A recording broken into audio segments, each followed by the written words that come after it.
Биякта эми бизге таратылганда эме орыс тилинде экен да. Так.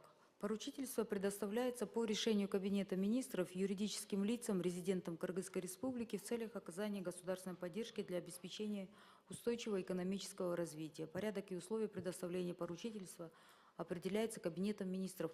Урматтуу министр, это получается Кабмин, Министерство финансов будет поручителем частным лицам, да, частным компаниям? Да. А можно поподробнее, да? В виде примера айтып Мисалы, вот сейчас я могу даже по проектам слово предоставить директору финансово-кредитного фонда. Саламатсыздарбы. На сегодняшний день с 2022 года уже утвержден данный порядок предоставления поручительства. Министерство экономики инициирует соответствующий проект, где наш субъект национальной экономики должен соответствовать 5 критериям.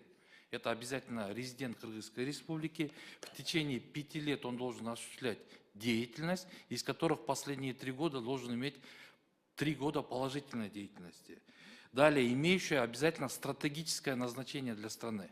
То есть это не все субъекты. Сегодня мы 90% субъектов отказываем, только имеющие стратегическое назначение. Сегодня это крупные проекты Баласару, Таласе, Теректаш.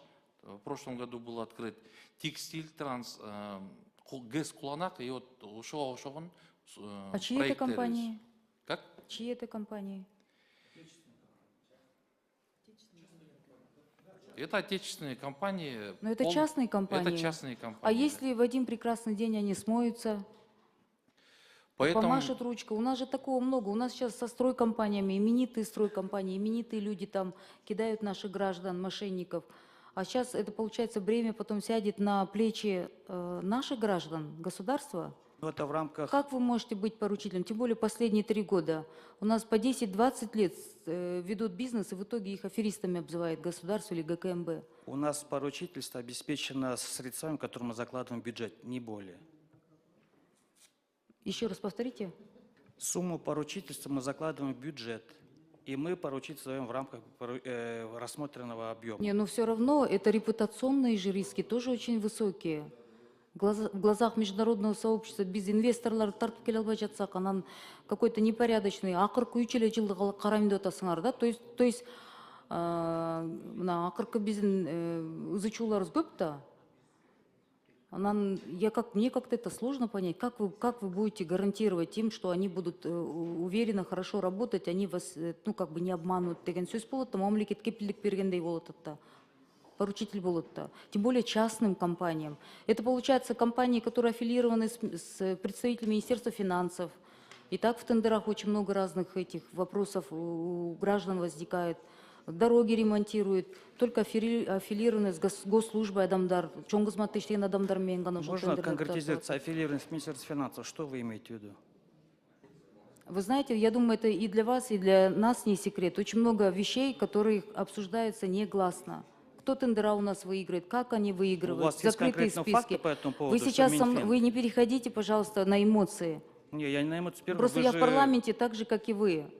Мы здесь у нас в закрытых кулуарах очень много разных обсуждений. Как можно гарантировать частным компаниям? Для меня это сложно понять. Это механизм, как и в банке работает. Также и банки выдают кредиты, тоже такие же ставят требования. То же самое у нас есть определенные требования, критерии. На сегодня эти компании... Хорошо, а почему тогда вы возражаете, что вы эти компании будете приносить в наш комитет и обсуждать? Не эти компании. Мы говорим о проектах. А в чем проблема приносить и обсуждать их в парламенте, если это не секретно и не закрытый вопрос? Это удлинит принятие решения, во-первых. Удлинение, это большой объем. Это мы каждый сейчас проект будем приносить к вам.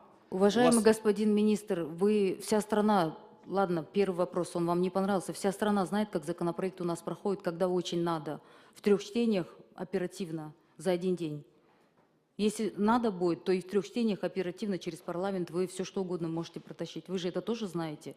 Поэтому как-то мне, например, очень странно, что поручителем за частные компании будут какие-то компании. И почему вы избегаете того, чтобы это проходило через парламент? Это же очень быстро. Мы не избегаем, и мы не боимся. Мы говорим то, что поручительство дает Министерство финансов, она головой отвечает. И это профиль сегодня исполнительного органа власти. Уважаемый министр, я вас как профессионала глубоко уважаю. Я это вам и публично, и в частном порядке говорю. Вы один из редких, наверное, хороших специалистов. Но бывают разные ситуации, и мне кажется, это через парламент должно проходить. И здесь мой коллега, мне кажется, прав. И, уважаемые коллеги, я вас тоже призываю, что это не удлинит.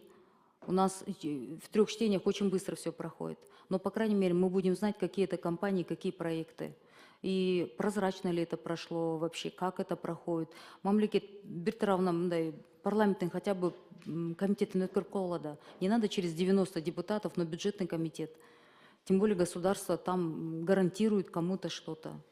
Мне кажется, это на голосование надо поставить, и мы должны эту поправку поддержать. Пусть проходит через бюджетный комитет. Рахмат, біз дошмен чечебіз, турайт